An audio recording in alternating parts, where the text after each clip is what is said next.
আজকে আপনাদেরকে সহজভাবে সেরা স্বাদে একটা বিফ বিরিয়ানির রেসিপি তৈরি করে দেখাচ্ছি। যারা কোনোদিন বিরিয়ানি তৈরি করেননি তারাও কিন্তু এই বিরিয়ানিটা রান্না করতে পারবেন। এটা এতটাই সহজ আর খেতেও অনেক বেশি মজার। তো এই বিফ বিরিয়ানি রান্না করতে শুরুতে আমি 1 কেজি পরিমাণে গরুর মাংস নিয়ে নিচ্ছি। এটাকে ভালো করে পরিষ্কার করে একটু বড় বড় করে কেটে নিতে হবে। 1 কাপ পরিমাণ পেঁয়াজ কুচি, 1 টেবিল চামচ পরিমাণে আদা বাটা, 1 টেবিল চামচ পরিমাণে রসুন বাটা, 1 টেবিল চামচ পরিমাণে শুকনা মরিচের গুঁড়া আর 1 টেবিল নিয়েছি আমি এখানে লবণটা আপনারা স্বাদ মতো কমিয়ে বা বাড়িয়ে নেবেন।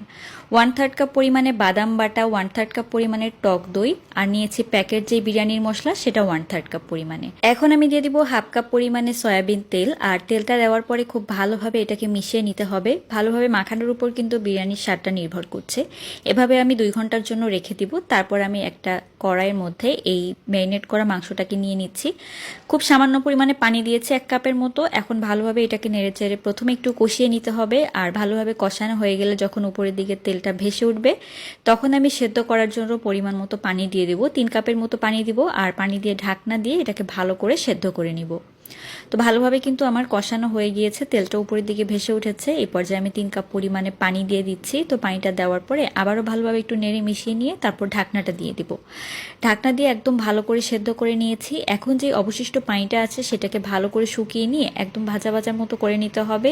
আর এক্সট্রা যে তেলটা সেটাকে কিন্তু নিয়ে নিতে হবে।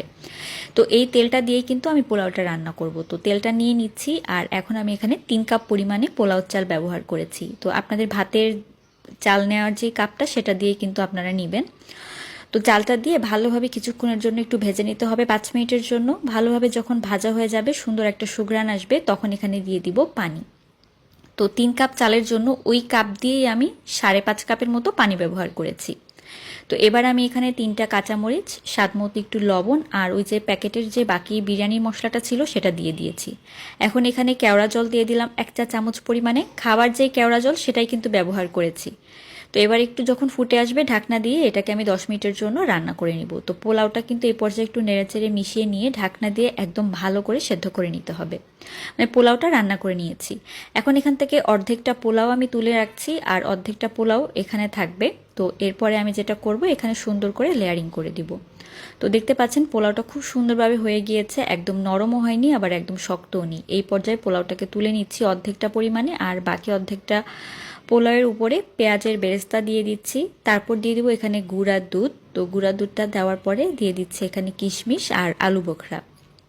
তারপরে দিয়ে দিব সামান্য পরিমাণে একটু ঘি, 1 চা চামচ পরিমাণে। তো ঘিটা মিশিয়ে দেওয়ার পরে ওই যে রান্না করেছিলাম যে মাংসটা সেটাকে দিয়ে দিচ্ছি। তো এখন আমি বাকি অর্ধেকটা পোলাও যেটা রান্না করা ছিল সেটা উপর থেকে দিয়ে দিচ্ছি। এবার আমি আবারও দিয়ে দিব এখানে পেঁয়াজের বেরেস্তা, তার সাথে কিশমিশ আর আলু বোখরা, একটুখানি গুঁড়া দুধ আর তার সাথে ঘিটা কিন্তু অবশ্যই দিবেন, এতে করে বিরিয়ানির ফ্লেভারটা খুব ভালো আসবে। তো আমি 1 চা চামচ পরিমাণে গুঁড়া দুধ আর তার সাথে ঘি দিয়ে দিচ্ছি এখানে 1 চা চামচের মতো। এখন ঢাকনা দিয়ে দিচ্ছি আর ঢাকনা দিয়ে একটা তাওয়া দিয়ে তার উপরে আমি হাঁড়িটা বসিয়ে দিচ্ছি। এতে করে কিন্তু বিরিয়ানিটা খুব সুন্দরভাবে হবে। চুলা রাসটা প্রথম 5 মিনিটের জন্য একটু হাই করে দিয়ে তারপর কিন্তু লো করে দিবেন। এখানে আমি একটু জর্দার রং দিয়ে দিচ্ছি, দেখতে সুন্দর লাগবে। অল্প একটু পানির মধ্যে গুলিয়ে দিয়েছি। ঢাকনা দিয়ে 20 মিনিটের মতো আমি দমে রেখেছিলাম। এখন ঢাকনাটা তুলে নিয়ে বিরিয়ানিটাকে একটু এদিক ওদিক করে নেড়ে দিচ্ছি। উপর নিচ করে নেড়ে দিলে ভালোভাবে কিন্তু সব কিছু মিক্স হয়ে যাবে। আর এই পর্যায়ে দেখতে পাচ্ছেন কতটা সুন্দরভাবে বিরিয়ানিটা তৈরি হয়ে গিয়েছে, একদম পারফেক্ট আর ঝরঝরে। তো এইভাবেই কিন্তু আমি ঈদের সময় বিফ বিরিয়ানিটা রান্না করে থাকি আর এভাবে রান্না করলে অনেক বেশি স্বাদ হয় খেতে। আশা করি এই ঈদে আপনারাও একবার ট্রাই করে দেখবেন। সবাই ভালো থাকবেন। আল্লাহ হাফেজ।